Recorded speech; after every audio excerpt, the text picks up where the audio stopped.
Hello class, welcome to the course on Chicano history where we will be learning about Mexican Americans and their history in the United States. We will first briefly touch upon the history of Mexicans and how the term Chicano came to be formed. We will then study two movements that Chicanos were involved in. What does Chicano mean? Or rather, who is a Chicana or Chicano? The term Chicano was originally used as a derogatory term against Mexican Americans. However, during the Chicano civil rights movement, many Mexican Americans chose to adopt the term and use it as a source of empowerment. The term Chicano does not have a single definition. Rather, it is a combination of elements and characteristics that come together to form the term. The term Chicano is a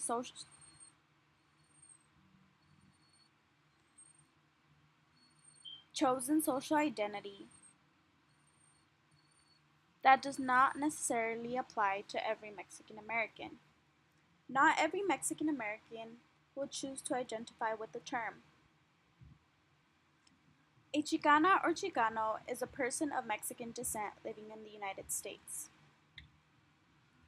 However, other individuals who are not of Mexican descent can choose to adopt the term, since it does have political roots. Other Latinos, such as Central Americans, have chosen to adopt the term. The term Chicana or Chicano places a heavy emphasis on identification with indigenous ancestry. Many Chicanos believe that their indigenous ancestry was robbed from them during the Spanish conquest. A Chicano or Chicana must be conscious, meaning that they are aware that people of their group are discriminated. Due to that consciousness, they must have an interest in activism in order to fight discrimination and social inequalities against Mexican American people. Identification with indigenous ancestry is heavily emphasized in the Chicano social identity. In this context, the term indigenous means a person that is native to Mexican land. Chicanas and Chicanos identify closely with the indigenous peoples of Mexico and feel that the Spanish conquest set in motion fundamental social inequalities which persist to the present day in Mexico and Latin America. Many Mexican Americans feel that they were wrongly forced into Spanish culture. During the Spanish conquest, the indigenous people of Mexico were forced to abandon their traditional culture and, religion and were coercively forced into Christianity. On November 8, 1519,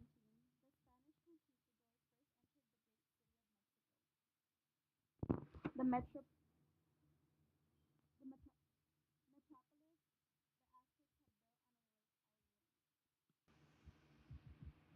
they were led by Don Hernando Cortés.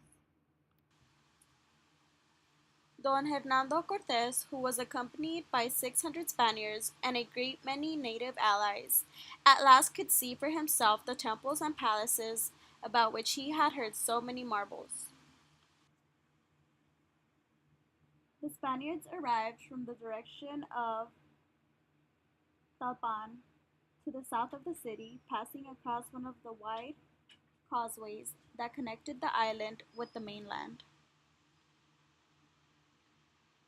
When they reached a locality known as Soloco, they were welcomed by the last of the Motecusomas, who had come to meet them in the belief that the white men must be the Quetzalcoatl. and other gods returning at last from across the waters now known as the Gulf of Mexico. Thus Cortes and his men entered the city not only as guests, but also as gods coming home. It was the first direct encounter between one of the most extraordinary pre Columbian cultures and the strangers who would eventually destroy it. Though a long, hard battle was fought, the Aztec Empire eventually fell, and the Aztec capital surrendered to him in 1521. It is estimated that 90% of the indigenous population of central Mexico died within the first 100 years of the Spanish conquest. Set forth social structures that would eventually affect the social inequalities Mexicans and people of Mexican descent would eventually face. The Spanish left behind racism and obsession with whiteness through their caste system. They also kept Indians, or indigenous, at the bottom of the hierarchy by making Indians laborers and putting the Spanish in the control of the economy. Although the Spanish heavily emphasized the purity of Spanish blood, it was inevitable that the two cultures would eventually mix. This process was known as mestizaje, which was the process of mixture of Spanish and indigenous cultures. The mestizo would eventually become the national race of Mexico after the Mexican Revolution, where they were freed from the Spanish. The caste system was a structure put in place by the Spanish that would have long lasting effects for Mexicans who had large proportions of indigenous ancestry. Many of these social identities continue to the present day in Mexico. We think that they have always existed, but in reality, they were created as part of the Spanish conquest and colonization of Mexico and Latin America. Many racial attitudes in Mexico today can be traced back to the Mexican colonial period. In order to understand Mexican attitudes towards race, you need to examine the caste system of colonial Mexico. The caste system was used to preserve Spanish blood and keep the Spanish at the top of the hierarchy, while at the same time keeping people of indigenous and African descent at the bottom of the hierarchy. The caste system is as follows. The Spanish born in Spain or of Spanish descent were at the top. They were the richest and they ran the economy. Next came the mestizo, which was a mix between Spanish and indigenous.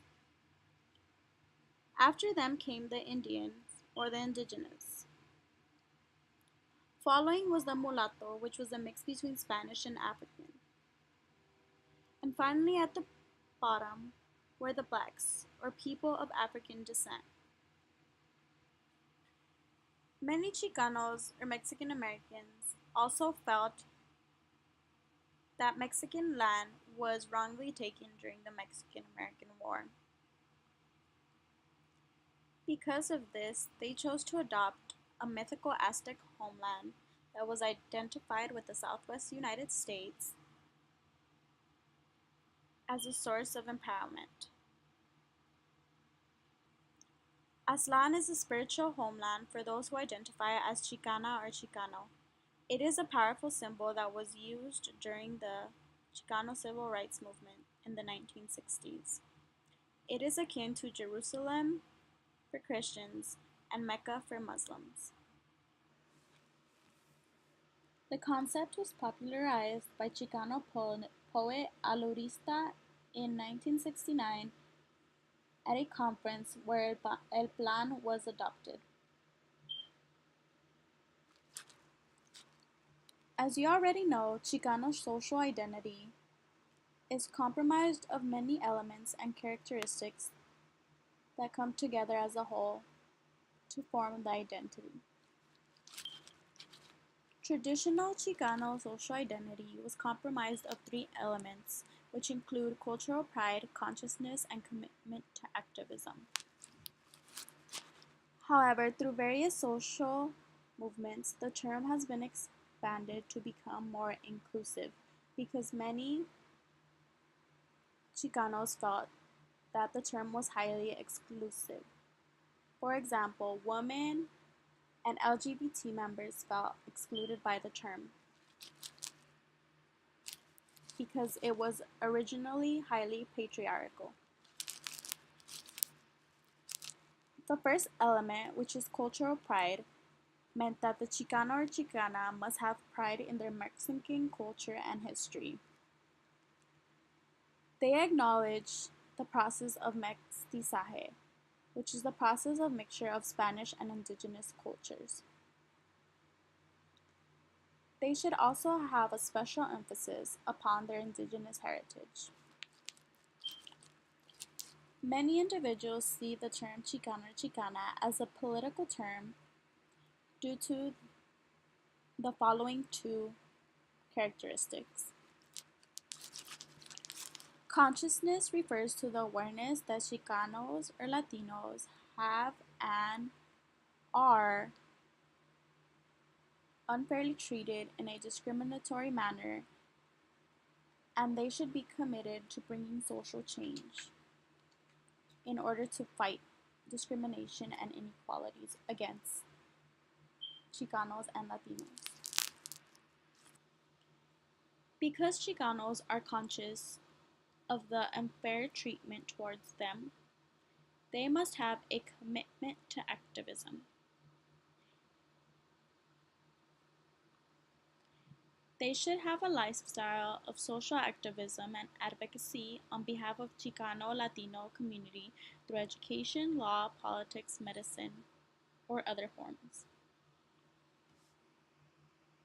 The term Chicano is a politicized term due to the heavy emphasis on commitment to activism in order to bringing social change and fighting discrimination and inequalities on behalf of the Chicano and Latino community. It is therefore that the Chicano or Chicana social identity is is a chosen identity rather than a given identity.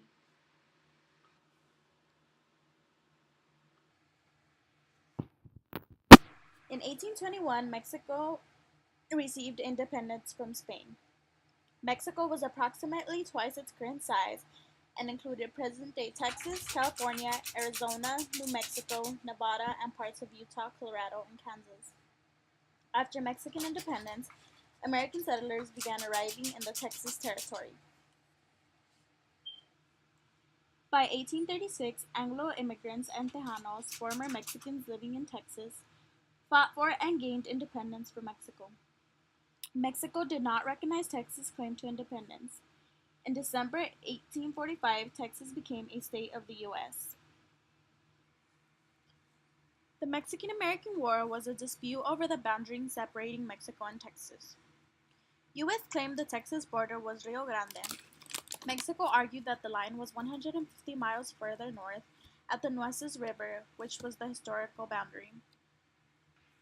In May of 1846, under the command of General Zachary Taylor, 4,000 U.S. troops advanced to the Rio Grande following failed diplomatic negotiations over the disputed territory. There are two versions of what happened next. The U.S. claimed that it was a war of aggression on the behalf of the Mexicans, or rather, the U.S. claimed that they were fighting a war of self-defense. There was a claim of an alleged attack on U.S. troops in disputed territory. President Polk drafted the Declaration of War, where he claimed self-defense. The declaration claimed that Mexico had attacked the U.S. and that Mexico had shed American blood upon the American soil. On May 13, 1846, Congress declared war and authorized the recruitment and supplying of 50,000 troops. Many prominent Americans of the time believed that it was an unjust act of aggression on behalf of the American side. Abraham Lincoln stated that the war was unnecessary and unconstitutional, commenced by the president. He claimed, "Show me the blood." From the viewpoint of Mexicans and Chicanos, the Mexican-American War was a war of aggression. In Mexico, this war is known as the U.S. invasion. They believed the war was provoked. The U.S. government was not seeking to protect its territorial security, nor did it have other supposed demands, but rather it was determined to take over a territory that belonged to Mexico. The American government acted like a bandit who came up on a traveler. After a long, hard battle, the U.S. finally takes victory. In February of 1848, Mexico signed the Treaty of Guadalupe Hidalgo. In return for $15 million, they gave the U.S. almost half of the Mexican territory. Present-day states of California, New Mexico, Nevada, and parts of Colorado, Arizona, Utah, and even Oklahoma. The Rio Grande was designated as the Texas border. In all, the U.S. took over a half a million square miles from Mexico. Under Article 8 of the Treaty of Guadalupe Hidalgo, it was claimed that the citizenship rights of Mexicans would be protected. Article 8 claimed a person had 1 year to elect his or her preference for Mexican citizenship. If this were not done, it was stipulated that they had elected to become U.S. citizens. Mexicans residing in previous Mexican land had the opportunity to decide whether they wanted to be a Mexican citizen or a U.S. citizen. However, these promises were never truly carried out, and the citizenship rights of Mexicans were never truly protected, as we will see during the land grant movement of the civil rights movement in the 1960s. Many Mexicans were never granted citizenship, and many of them were forced to give up their land.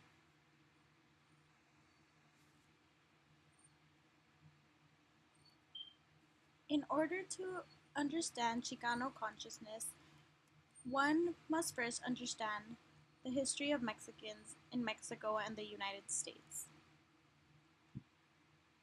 Many unjust and discriminatory events led to the formation and the awakening of a consciousness in the people of Mexican descent living in the United States. Consciousness is an awareness that the members of the Chicano group are unfairly treated in a discriminatory manner, and furthermore, that the discrimination is group-based rather than stemming from personality or individual characteristics. The discrimination on the basis of race began as early as the time of the Spanish conquest and set forth many of the social inequalities that Mexicans would later face. The Mexican-American War also set forth discrimination and inequalities by not respecting the rights of the originally Mexican people that resided in original Mexican states, and by forcibly taking their land. The Chicano social identity has become a source of empowerment for many Mexican Americans living in the U.S. Through long, hard battles and movements, Chicanos have fought for equality, justice, and improvement of resources. This will all be seen in the lesson that follows, where we will talk about the Chicano civil rights movement. Chicanos are all often overlooked in the civil rights movement. However, they played a huge part.